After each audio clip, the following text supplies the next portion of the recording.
Welcome everybody, जय Hind. With me Hunter सारा। तो आज हम पढ़ेंगे ट्रिग्नोमेट्रिक रेशियोज के बारे में। बेसिकली हमने जो वैल्यूज़ निकालनी है अभी वो हमने कहाँ तक निकालनी है, 0 डिग्री के लिए, 30 डिग्री के लिए, 45 डिग्री के लिए, 60 डिग्री के लिए और 90। दैट मीन हमने सिर्फ फर्स्ट क्वाड्रेंट में वैल्यू निकालनी है। ये होता है आपका 0 डिग्री, ये होता है आपका क्या 90 degree, then 180 degree, 270 degree and then 360 degree. और ये रिपीट पे चलता है, फिर देन अदर ये ऐड होता जाता है। 90 का आप ऐड करते चलोगे तो आप तो अभी तक जो हमने ट्रिग्नोमेट्रिक रेशियोज की वैल्यू स्टार्ट करनी है वो निकालनी है हमने सिर्फ किसके लिए, क्वाड्रेंट फर्स्ट क्वाड्रेंट के लिए निकालनी। फर्स्ट क्वाड्रेंट की वैल्यू कहाँ से लाई करती है, 0 से लेके 90 डिग्री।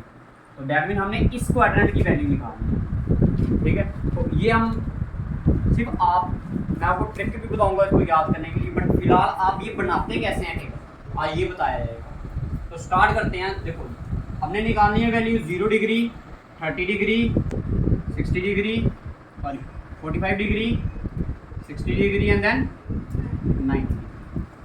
तो स्टार्ट करते हैं 0 से। सबसे स्टार्ट करने से करेंगे 0, 1, 2, 3, 4। इनमें से सबसे बड़ी वैल्यू कौन सी है, 4। हमने इसको सभी को डिवाइड कर देना किससे, this is our second step. First step क्या है आपका, काउंटिंग लिखनी है आपने कहाँ से, 0 से स्टार्ट कर देनी, कहाँ तक, 4 तक। अब जो इसमें से कट आउट होते हैं उसको कट कर देना। जैसे ये 2 1 का ये इसका आंसर आ गया आपका क्या 1/2। ये कटता है, कटेगा, ये कटेगा, इसका आंसर क्या आ जाएगा। दैट मीन इसमें से जो कटे वो काट दिए, जो बच गए उसको। This is our first step, this is our second step and this is our fourth step. क्या है, जो लास्ट स्टेप है इसका वो क्या है कि हमने इन सभी का क्या करना है, हमने अंडर करना है। दैट मीन इसका भी रूट, इसका भी रूट, इसका भी। इधर तक क्लियर है सभी को। 0 का रूट 0, 1 का रूट 1, 4 का रूट, ठीक है, 1 का रूट 1, 2 का रूट √2, 3 का रूट √3, 4 का रूट 2 और 1 का रूट। तो ये किसकी वैल्यूज आई हमारी, ये वैल्यूज आई हमारी किसके लिए, सबसे पहली वैल्यू आई कौन सी 0, फिर उसके बाद 1/2, देन 45 की 1/√2, 60 की √3/2 और 90 डिग्री की। सिर्फ आपको इसी वैल्यू को याद रखना है सबसे ज्यादा, क्योंकि अगर आपने इसको याद रख लिया बाकी वाली तो खुद ब खुद बन जाएंगी भाई, ठीक है। आपने सिर्फ किस वैल्यू को याद रखना है, सिर्फ फर्स्ट वाली वैल्यूज को याद रखना, बाकी वाली तो खुद ब खुद बन जाएंगी। कैसे बनेंगी तो आपको बताते हैं। देखो साइन निकाल दिया, अब इसको क्या कर दो, उल्टा लिख दो। जैसे इधर से लिखा था ना 0, अब इसको कहां से स्टार्ट कर देना है, इधर से। तो सबसे वैल्यू क्या आएगी 1, फिर √3/2, फिर इसके बाद 1/2 और लास्ट वाला। ये क्लियर है। इन दोनों को बाद में करते हैं, पहले हम इन दोनों को करते हैं, इन दोनों को भाई। अभी आपको थोड़ी देर पहले बताएंगे कि cos किसका अपोजिट होता है, sec। cos थीटा किसका अपोजिट है भाई, sec थीटा। मतलब जो भी cos की वैल्यू होगी sec उसका क्या हो जाएगा, उल्टा हो जाएगा। जहां पे आप ऐसा बोल सकते हो sec किसका उल्टा है, cos sec का उल्टा बोलो, या फिर क्या sec किसका cos का, कोई फर्क है। जैसे एक वैल्यू मैं आपको पुट करके बताता हूँ, बाकी वैल्यू फिर हम डायरेक्ट, ठीक है। जैसे इनमें से कोई भी वैल्यू एक पुट करते हैं, जैसे हमने क्या कर दी, पहले फर्स्ट वाली करते हैं। देखो किसकी निकालने वाली बताओ, सेक की निकालनी है ना वैल्यू। सेक की वैल्यू कहाँ लिखनी है हमने, यहाँ पर भाई। अब देखो भाई ये याद रखना, अगर cos 0 होगा तो सेक भी क्या नहीं करना, आपने 0 ही लेना। तो भाई cos देखो सेक 0 की वैल्यू निकालते हैं, किसकी, सेक 0। तो वो क्या होगी 1/cos 0, 1/cos 0, और cos 0 की वैल्यू क्या आई 1। तो ये क्या आ गया आपका 1/, क्या आ गया आपका 1/1 इक्वल टू क्या, सेक 0 क्या आ गया आपका। अब एक और वैल्यू निकालते हैं, जैसे 30 की निकालते हैं, इससे आपको क्लियर हो जाएगा। तो भाई देखो इधर निकालते हैं सेक 30। भाई सेक 30 की वैल्यू क्या होगी 1/cos 30 डिग्री, 1/cos 30 डिग्री।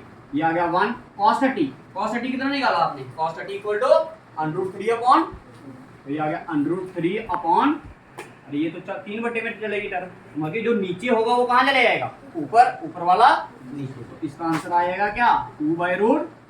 तो आप देख रहे हो कि अगर इसकी कॉस की वैल्यू क्या है, cos 30 कितना है आपका √3/2, तो sec 30 कितना आ रहा है 2/√3।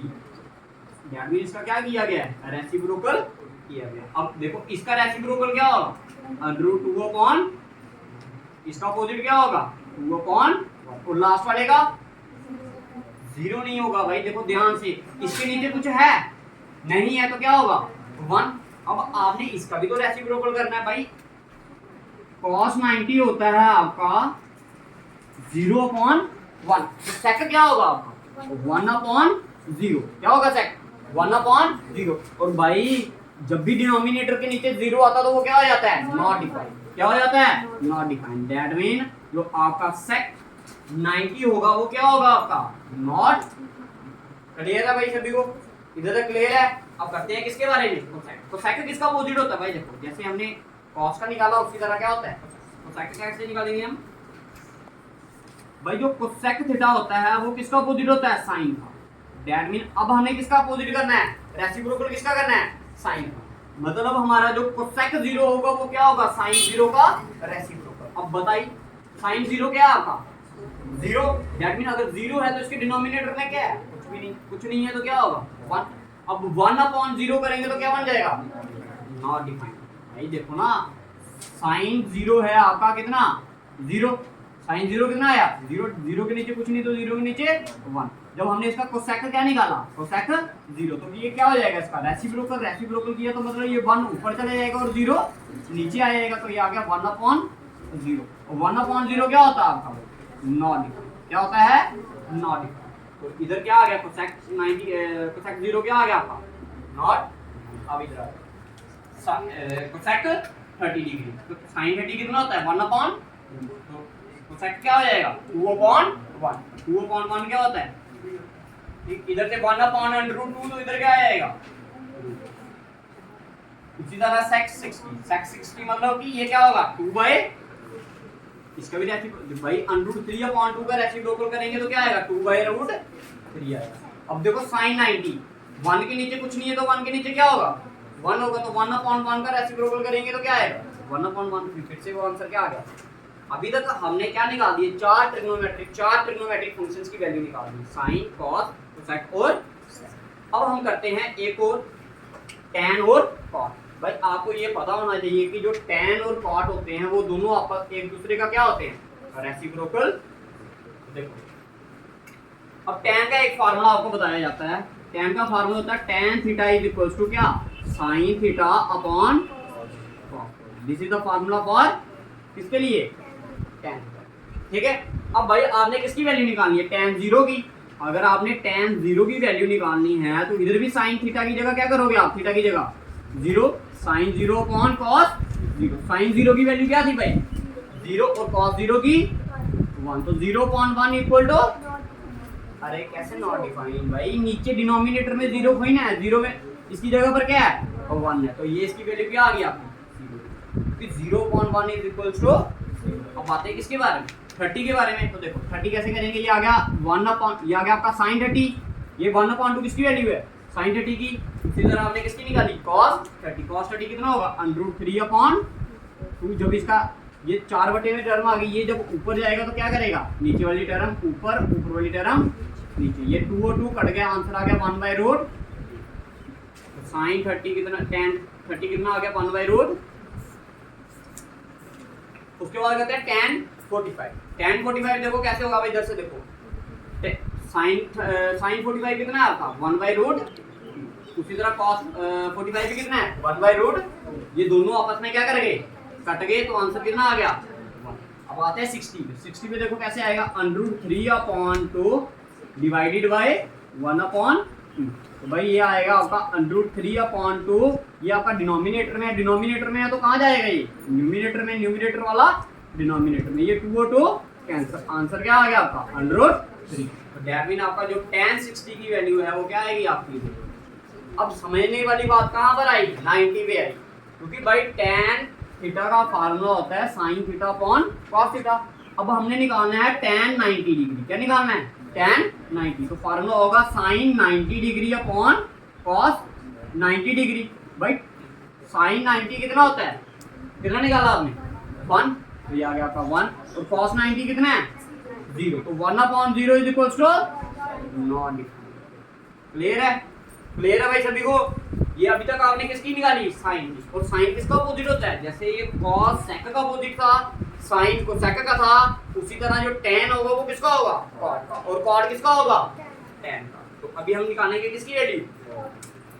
अब आपको इधर से समझ आ जाना चाहिए कि भाई हम इनका क्या करने जा रहे हैं अभी रेसिप्रोकल। तो देखो भाई इसके नीचे 0 के नीचे कुछ नहीं है, तो 0 के नीचे क्या होगा 1, तो 1/0 का रेसिप्रोकल करोगे तो 0.1 का रेसिप्रोकल करोगे तो क्या आएगा 1/0। तो 1/0 इज नॉट डिफाइंड। तो पहला वाला क्या आ गया आपको 1/√3 का रेसिप्रोकल करोगे तो क्या आएगा √3।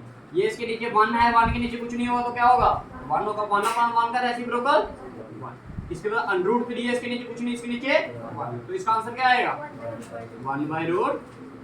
अब एक टैग है नॉट डिफाइंड। नॉट डिफाइंड की वैल्यू क्या होती है 1/0। नॉट डिफाइंड की वैल्यू होती है 1/0। अब हमने क्या निकालना है इसका cot, तो दैट मीन हमने क्या निकालना पड़ेगा इसका रेसिप्रोकल। भाई 1/0 का रेसिप्रोकल करोगे तो क्या आएगा 0.1, और 0.1 क्या होता है 0। तो these are the values of trigonometric ratio. अब आपने इसमें एक चीज याद रखने वाली आती है, पेपर में आपको क्वेश्चन किस हिसाब से पूछ सकते हैं। एक क्वेश्चन तो ये भी पूछ सकते हैं right all the trigonometric ratios of किसकी cot की पूछ सकते हैं, या फिर आपको ये भी पूछ सकते हैं कि sin and cos are equal at. आपको पूछ दिया कि ऐसे पूछ दिया, सपोज करो आपको क्वेश्चन क्या पूछा है कि sin थीटा किसके बराबर है भाई cos थीटा। sin थीटा किसके बराबर है cos थीटा के। फिर आगे क्वेश्चन दे दिया आपको क्या find the value of theta. Find the value of, कहता है sin थीटा किसके बराबर है cos थीटा के। अब थीटा की वैल्यू बतानी है किसके लिए वो इक्वल होता है। भाई देखो इधर देखो 0 पे क्या ये दोनों इक्वल हैं, 30 पे क्या ये दोनों इक्वल हैं नहीं। अब 45 पे देखो दोनों इक्वल हैं या नहीं है, तो दैट मीन इधर थीटा की वैल्यू क्या आएगी। तो ये बातें आपको पता होनी चाहिए। अगर पेपर में ऐसे वो पूछ दिया right all the trigonometric ratios of 45 degree, अगर क्वेश्चन क्या आया पेपर में आपको पूछा गया right all the trigonometric ratios of इसकी 45 डिग्री, तो आपने क्या करना है sin 45 निकलना है, cos 45, tan 45, cot 45 और sec 45 और sec 45। ये कुछ वैल्यूज आपने क्या करनी है फाइंड आउट। Thank you.